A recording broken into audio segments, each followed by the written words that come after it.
नमस्कार विद्यार्थी मित्रांनो, शुभदा विद्यालय यूट्यूब चॅनलमध्ये पुन्हा एकदा आपल्या सर्वांचं मनापासून स्वागत. आज आपण इयत्ता 7वीच्या वर्गाचा समाजशास्त्र या विषयाचा तास घेत आहोत आणि या तासाला आपण समाजशास्त्राची प्रथम सत्र संकलित मूल्यमापन 1ची प्रश्नपत्रिका उत्तरासहित सोडवणार आहोत. ही प्रश्नपत्रिका आपल्याला चालू शैक्षणिक वर्षासाठी नक्कीच उपयोगी ठरणारी. यासारखे नवनवीन व्हिडिओ पाहण्यासाठी आपल्या चॅनलला सबस्क्राईब करून बेल आयकॉनवर क्लिक करा, म्हणजे नवीन व्हिडिओचे नोटिफिकेशन आपल्यापर्यंत सहज पोहोचेल. त्याचबरोबर डिस्क्रिप्शन बॉक्समध्ये दिलेली प्लेलिस्टसुद्धा पहा, त्यात आपल्याला इतर विषयांच्या प्रश्नपत्रिका सहज मिळतील. इयत्ता 7वी इतिहास, भूगोल आणि नागरिकशास्त्राची ही प्रश्नपत्रिका आहे. एकूण 50 गुणांचा आपला पेपर आहे आणि हा सोडवण्यासाठी 2 तासाची वेळही दिली जाणार आहे. त्यासाठी विचारलेला पहिला प्रश्न, पुढील आकृत्या पूर्ण करा 4 गुणांसाठी. 1. शहाजी राजांची जहागीर असलेले परगणे पुणे, सुपे, चाकण, इंदापूर. 2. आग्र्याच्या सुटकेनंतर शिवरायांनी जिंकलेले मोगलांचे किल्ले: रोहिडा, लोहगड, सिंहगड, पुरंदर. नावे लिहा. जावळीच्या खोऱ्यात शिवरायांनी बांधलेला किल्ला प्रतापगड. बलोपासनेचे महत्त्व सांगणारे रामदास स्वामी.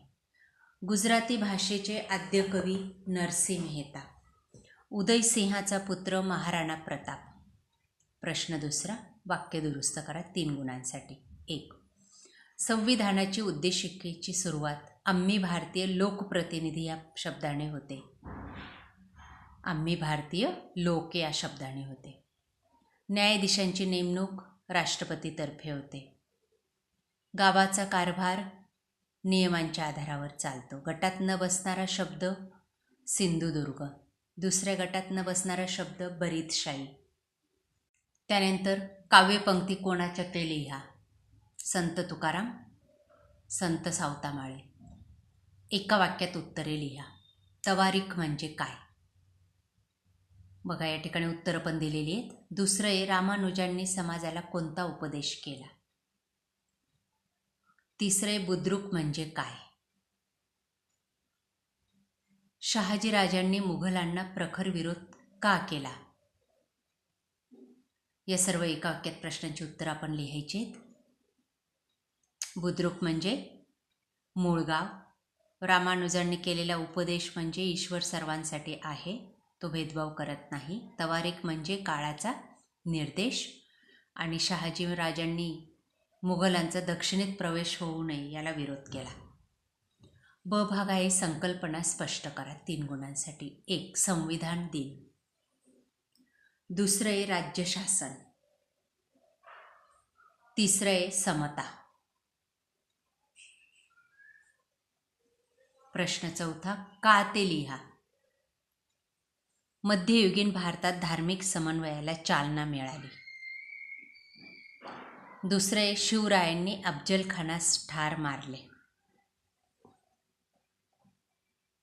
त्यानंतर प्रश्न चौथा, थोडक्यात उत्तरे लिहा. 1. ऐतिहासिक वास्तूंच्या माध्यमातून आपल्याला कोणती माहिती मिळते? दुसरे, मुघलांना आसाममध्ये आपली सत्ता दृढ करणे का अशक्य झाले? तिसरे, सुफी पंथाची शिकवण लिहा. भाग दुसरा, प्रश्न 5वा, योग्य पर्याय निवडा. 1. सूर्यग्रहण अमावस्येला होते. 2. लाटेच्या उंच भागाला शीर्ष म्हणतात. 3. पृथ्वीवर हवेचा दाब असमान आहे. 4. हवा प्रसरण पावली की विरळ होते.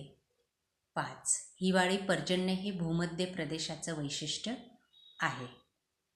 त्यानंतर ब भाग, एका वाक्यात उत्तरे लिहा 5 गुणांसाठी. 1. कोणत्या वाऱ्यांना हंगामी वारे म्हणतात? विशिष्ट ऋतूत वाहणाऱ्या वाऱ्यांना. दुसरे, भूमध्य सागरी प्रदेशात कोणत्या संस्कृतीचा विकास झाला? ग्रीक आणि रोमन. हवेच्या दाबाचे घटक: उंची, तापमान आणि बाष्पाचे प्रमाण. लाटांची गती कशावर अवलंबून असते? वाऱ्याच्या वेगावर. चंद्रग्रहणाचे प्रकार लिहा. खग्रास चंद्रग्रहण आणि खंडग्रास चंद्रग्रहण. पुढचा प्रश्न 6वा, संज्ञा स्पष्ट करा. शुक्ल पक्ष, सुनामी. त्यानंतर ब भाग टिपा लिहा. हवेच्या दाबाचे क्षितिज समांतर वितरण. खंडग्रास चंद्रग्रहण. आणि 7वे आकृती काढा. हवेचे दाब पट्टे, भांगाची भरती आणि चंद्राची उपभू अपभू स्थिती. या सर्व आकृत्या आपल्याला भूगोलाच्या पुस्तकामध्ये सहज मिळतील. प्रकारे विद्यार्थी मित्रांनो, आज आपण इयत्ता 7वीची समाजशास्त्र विषयाची प्रथम सत्र संकलित मूल्यमापन परीक्षेची प्रश्नपत्रिका उत्तरासहित सोडवलेली. ही प्रश्नपत्रिका आपल्याला नक्कीच उपयोगी ठरणार आहे. यासारखे नवनवीन व्हिडिओ पाहण्यासाठी आपल्या चॅनलला सबस्क्राईब करून बेल आयकॉनवर क्लिक करा. थँक्यू.